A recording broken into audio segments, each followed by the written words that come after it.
അങ്ങാടിപ്പുറം പോകേണ്ട ഒരു ആവശ്യമുണ്ട് ഗൈസ്. അപ്പൊ അങ്ങാടിപ്പുറം ടച്ച് ചെയ്ത് കഴിഞ്ഞാൽ ഇപ്പോഴൊന്നും എത്തൂല എന്നുള്ളതുകൊണ്ട് ഞങ്ങള് ചുങ്കത്ത് കൂടി ഒരു ഇടവഴി ഉണ്ടായി കൂടിയാണ് പോണത്.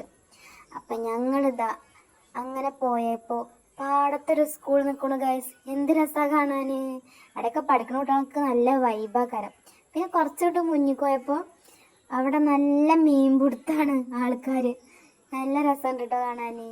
പിന്നെ ഞങ്ങള് തിരിച്ചു പോന്നപ്പോ ആ സ്ഥലത്ത് എത്തിയപ്പോ അവിടെ ഞാറ് നടന്നാ തോന്നുന്നു. പാടെ ആകെ ട്രാക്ടർ ഇങ്ങനെ ഓടിച്ചാളി ഇങ്ങനെ ചേറിങ്ങനെ ചളിയാക്കാലോ. എന്താ ട്രാക്ടർ കൂട്ടുക അങ്ങനെ എന്തൊക്കെയാ പറഞ്ഞു കാക്കൂ. അങ്ങനെ ചെയ്യണം. കുട്ടികളൊക്കെ കാണാൻ വന്നിക്കോട്ടോ. ഓരോ പ്രായത്തിൽ ഓരോരോ ഇഷ്ടങ്ങളല്ലേ. അപ്പോൾ അതൊക്കെ ഇങ്ങനെ കണ്ട് എൻജോയ് ചെയ്യട്ടെ. അങ്ങനെ താത്താൻ്റെ തൊട്ട് ഞാൻ ഫോൺ കൊടുത്തിരുന്നു. കുറച്ച് കഴിഞ്ഞ് ഞാൻ നോക്കിയപ്പോൾ ഉണ്ട് ഗൈസ് ചപ്പിളിയും പിന്നെ റോഡൊക്കെ എടുത്തു നോക്കണം. സംഭവം ഓള് ചെടി എടുത്തതാണ്. പറഞ്ഞിട്ട് കാര്യമില്ല, കണ്ണ് കാണൂല. അങ്ങനെ ഓള് കുറച്ച് റോഡൊക്കെ എടുത്തു ഇനി ആഡ് ചെയ്തിക്കണു.